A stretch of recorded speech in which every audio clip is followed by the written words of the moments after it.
Hey everyone, so I recently got back into playing World War Z and I keep getting asked the question if it is worth playing, and now I thought I'd just do a video going over the entire game from when it launched to what it is now. It's a completely different game than when it first launched. So for those of you who don't know what World War Z is, basically it is like a Left 4 Dead style game where you run through the campaign. You know, it's 4-player co-op. It's a really fun time with that, with hordes of zombies coming at you, and you know, there's different ways to set up during the campaign as well. There'll be different objectives that you got to do. You got to go search corpses, find keys, and you know, defend areas with defense kits and everything like that. You know, you get auto turrets, you get stationary machine guns, you get electric grids, barbed wires. There's loads of stuff that you can do for defense there.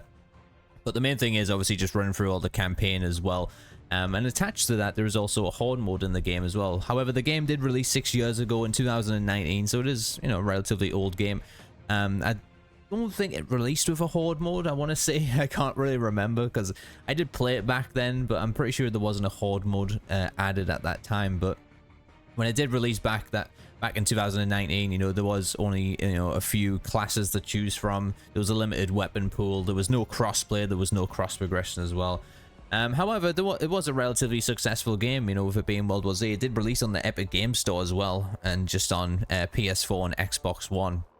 So it didn't really have, you know, a big mainstream store that it launched on like Steam or anything like that. But it still did a really good job because, you know, Saber continued to update. By the way, I'll never forgive Saber for not updating Evil Dead like this, but they really hit out the ballpark with World War Z, and they still stick by it to this day, releasing new content.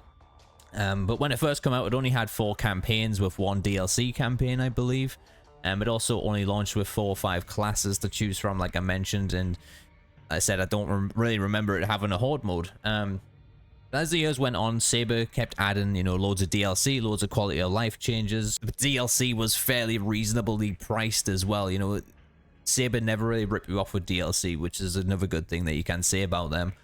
And then we move on to World War Z Aftermath, which launched, I want to say, in 2023 or 2022. The Aftermath upgrade obviously enhanced the game's graphics for Series X and PS5 as well. However, with the Aftermath upgrade, unfortunately, you did lose a lot of your progress from the Xbox One or the PS4 because it acted like a new game. And at the time, there wasn't really cross progression, so you couldn't actually transfer your save into the World War Z Aftermath. So I've had 3 different accounts on this game. I've had a PC on Epic Game Store, I've had Xbox One account, and I've had a Series X account, which is what I currently play on. So I've dedicated a lot of time to this game, honestly, and I've played a lot of it, and it is just one of those games that you can just go back, pick it up, have a ton of fun killing zombies and, you know, leveling up your classes and stuff, because it does offer a ton of progression, which we'll get into in a minute.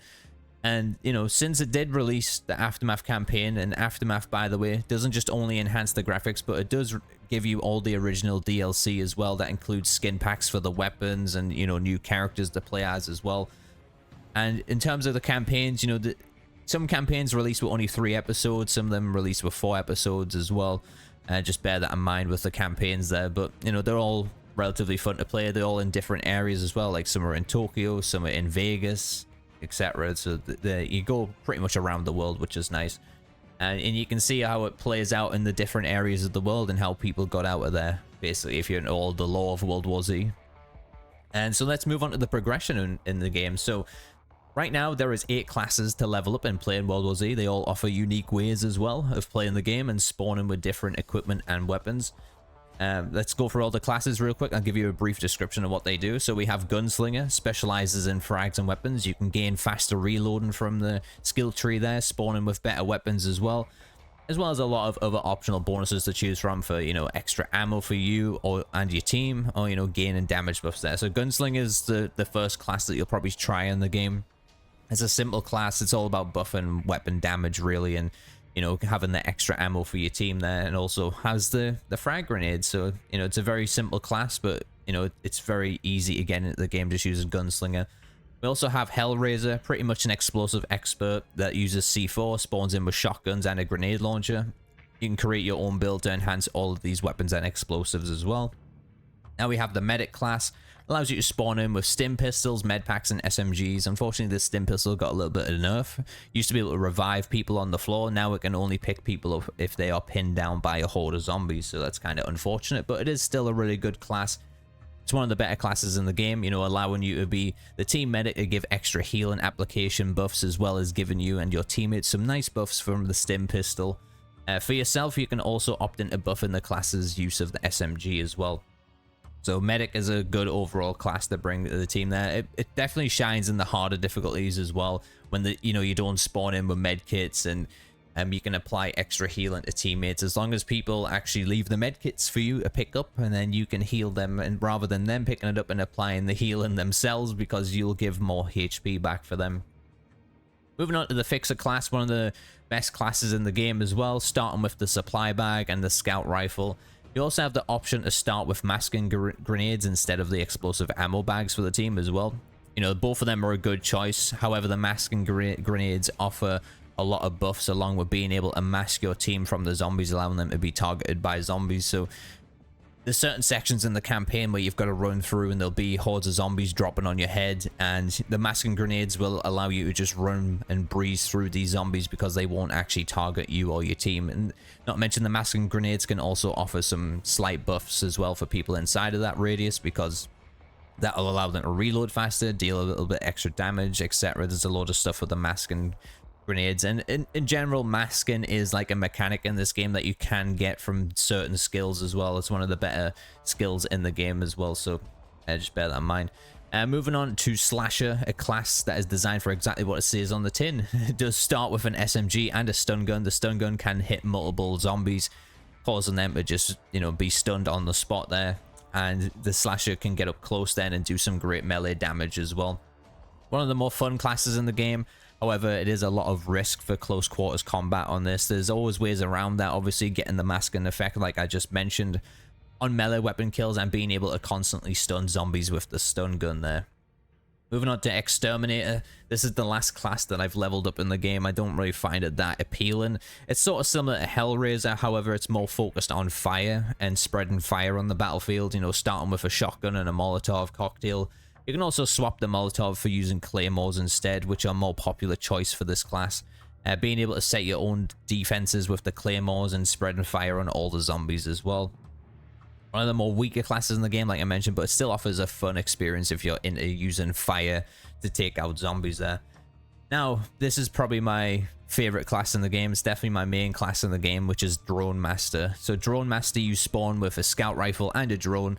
The drone being the main thing for this class, which is with consistently being able to stun zombies that come near you. Basically not allowing you to take any damage. You would mainly spec into stunning the zombies. However, in the class skill tree, you can reduce the friendly fire to make it in harder difficulties. There is friendly fire in play, which, you know, can obliterate your HP, but the Drone Master can negate that effect. You can also place drones on your teammates as well as yourself as well, so bear that in mind. If you're going to play Drone Master, you can place it on a teammate and then put it on yourself. You can only have 2 drones out at a time as well, unfortunately, so just bear that in mind. Also has auto defusing enemy turrets and mines as one of its skills if you want to spec into that, as well as being able to choose to drop grenades on the zombies or equipping it with a pistol to get easy zombie kills. So there's different ways to build around Drone Master, as well as all the other classes I mentioned. They have pretty vast skill trees. Now moving on to Vanguard. This is the last class added to the game. You start with a mobile shield and a shotgun. You take less friendly fire with the shield and the shield charge, as well as blocking. Another fun class in the game, being able to either spec into the shield charge or the blocking, or you can try and do a hybrid build around that. But yeah, it's a lot of fun just playing this class because you can just charge through a horde of zombies with that. So those are all the classes in the game, and that's just a brief description of them. You know, I don't know if I'm ever going to really do more World War Z content. You know, I could do build videos and stuff for that if people actually got into this game. I know we'll be relatively late to the scene because it is 2025. The game's been out for 6 years, but just recently getting into the game and playing it again. And, you know, I've been getting some other people around my channel jumping in and playing this game, and, you know, for the first time ever that they've played it, and they're having a lot of fun. So it's definitely a relatively fun game to play, and, you know, it's sort of polished. You know, there's issues in this game, don't get me wrong. As much as me saying all this stuff is good, there's issues like ghost hordes, meaning there'll be zombies that I see whereas somebody else wouldn't see on their screen. It doesn't really happen too much. It mainly happens in the horde mode when there is a shit ton of zombies coming at you. So bear that in mind. There is some annoying bugs in this game, but you relatively won't really come across many bugs playing through the campaign at least. Now moving on to the weapons here. So they have recently overhauled how weapons work in the game. Before, they were sort of pay to win, if I'm being honest. You know, they used to have the DLC weapons always given sort of better buffs over the weapons in the games. And not to mention, they also had a weapon skin attached to them. So now DLC weapons just act as a skin as well. Mainly, of course, with the silencers, you got to pay attention if they have a silencer on or not, because the silencer is a big difference in the quieter areas on this game. Because if you do go loud in the quieter areas, the areas that aren't really scripted to spawn a lot of zombies, that's just the ones that you're walking through. If you decide to kill these little straggler zombies and you are loud, a lot more zombies will spawn in, which can be really annoying in the harder difficulties as well. So just pay attention. If you do have a silencer on the skin, it definitely is more beneficial than not having it. There's really no negative effect of having a silencer on the weapon that I've noticed, so I just always use silencers on mine. And some of the perks on weapons will only unlock from doing challenges as well, which is a nice thing. So that's how they changed it. You know, now you naturally level up the weapons and unlock unique perks on the weapons in the game. And like I said, some of the perks on the weapons will only unlock from doing challenges, or you can buy them with the currency that you earn in the game as well. So it's a much better way to leveling up the weapons now as well, compared to what it used to be. Because before, like I said, they just used to be skins really, and you'd always just use the DLC skins. It didn't really feel like you needed to level up the weapons too much, but now you really do need to level them up to get the buffs there. So that's the weapons, and just overall this is a relatively grindy game. Just mentioned all that progression there. And going back to the classes real quick, you can prestige the classes to gain access to extra perks as well, which offers some different buffs for the class, and you know, being able to create different loadouts as well is a nice thing. So it is a relatively grindy game. However, there is a shit ton of stuff in order for you to grind that up. Compared to when the game first came out, you only really had the campaigns to run through, but now you've got Horde mode, you've got Horde mode XL in the game, you've got all these additional challenges as well, playing in high difficulties. You know, you have daily, weekly challenges along with specific game mode challenges. You have specific Horde mode challenges. For example, you have the extinction map challenges, and by the way, extinction maps are, you know, extremely tough, with the zombies are being harder to kill and they are a lot more aggressive, and you have a limited HUD there, and you can only be downed once and only respawn on certain checkpoints on the map as well. So that's unfortunate, but you know, extinction is there to be for a challenge, and you know, for the challenge you get some good rewards from that.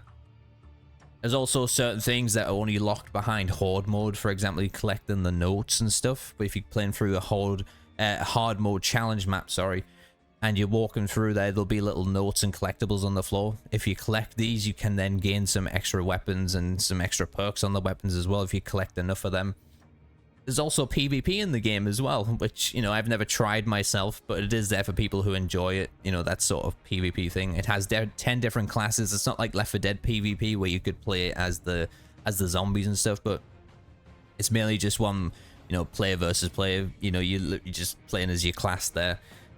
Human versus human. There's no, as far as I'm aware, there's no zombies in it. But yeah, I'm not really a PvP expert in this game because I've never played it. So after saying all that, overall, I believe it is worth to play World War Z in 2025, with the game still getting updates 6 years later, which is pretty crazy. And, you know, this year they're dropping a VR update. You know, if you like to play in VR, VR's not really my cup of tea. By the way, mentioning VR, they also added a first-person mode in this game, so you can play it in first person if you don't like third-person games, so you can kind of experience it like Left 4 Dead was. I personally prefer third-person, but, you know, it's all a preference thing there. It also has a pretty dedicated core player base, averaging, you know, 2,000 to 3,000 players on Steam alone, and not to mention it's also on Xbox Game Pass. I think it's on PlayStation Plus as well, and both of those will be the Aftermath version of the game, so you get access to all of the original DLC in the game and all of the skins. Not to mention the game also now has full crossplay. As I mentioned, it never used to have crossplay. This was actually one of the first games to ever get crossplay out there in the wild. And now it offers cross progression. So how the cross progression works, you link a pro account in the game. It's like a website. It's called Pros. And what you do there is you link all your accounts on that. It's really easy.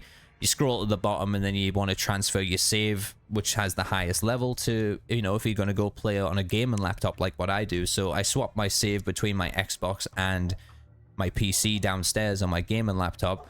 You've got to do that every single time you want to play on a different platform. There is a 2-hour limit on doing that, so you can't just keep moving your save around constantly. So you've got to wait 2 hours on that, but you know, it's not like a live cross progression. You've got to manually do it every single time, but it does work. You know, it works out fine doing that. It just takes a little bit extra time, obviously, to move your save across, but at least the option is there to have some cross progression. And your DLC won't transfer over. For example, if you have all the DLC on Xbox and you go and play on your gaming laptop or PC or PlayStation, you need the DLC on there to access the skins and everything. But that's why it's a good thing that the skins aren't really pay to win on the DLC anymore, because it would be relatively annoying, you know, having the DLC and having some good weapons on your Xbox, but just because you move your level and stuff over to with your classes and things onto the gaming laptop side of things, then you know, you're not going to have access to those DLC weapons. So it's good now that the weapon progress is shared really a lot easier, if that makes sense. So yeah, that's a good improvement. And you know, it's actually baffling me that Saber have done a lot of quality of life changes that have massively improved the game. You know, they've, you know, since launch even added the ability to choose whatever character you wanted to play during the campaigns instead of being locked into the usual group of 4. So each campaign would have 4 characters to choose from, and that was it. But now you can actually select whatever character you want from any of the campaigns, and there is a lot of characters in this game. I don't know how many there is in total. I think there might be about 40, but there is a lot that you can choose from now. And speaking of the characters, there's also a lot of earnable and purchasable skins in the game for your favorite ones as well. And completing harder challenges will earn you the blue credits for you to unlock the extra skins and charms for them too. So that is basically World War Z in a nutshell. I've tried to do it as fast as possible, brief description as best I can to my abilities, and yeah, I really think it is worth playing in 2025, honestly. You know, gaming lately has been relatively stale. You know, there's not a lot coming out in terms of multiplayer as well, and you know, games like this, that's like a 4-player co-op experience. Not to mention it's already on Game Pass, and I think it's on PlayStation Plus, but I'm really not too sure about that. But it's always been on Game Pass, so you can get World War Z Aftermath on there. You'll get all the DLC and everything, and the extra enhanced Xbox Series X version of the game, which is really good. It's got a really good frame rate. You know, I think it's pretty good for optimization as well in terms of that. You know, the frame rate and everything is pretty good, and not to mention the game looks pretty decent as well for being a 6-year-old game. To be honest, you know, you look at 6-year-old games and you know, some of the graphics kind of fall off, but I think World War Z kind of stands out a little bit there still. And so yeah, I'm going to leave the video there, guys. Hopefully you enjoyed it and it helped you make a decision if you want to play World War Z or not and get a grind in the game. If you liked the video, hit the like button, hit that subscribe button for more content like this on the channel. I play mainly horror games and Marvel Rivals, so if you're into that, you don't have to go anywhere else. I also stream on this channel as well. But let me know your thoughts down below as well on World War Z. If you've been recently playing it again, or you know, if you're thinking of playing it, do let me know down below. And thank you guys so much for watching. I've been Pixels, my awesome viewers. I'll catch you guys in the next one.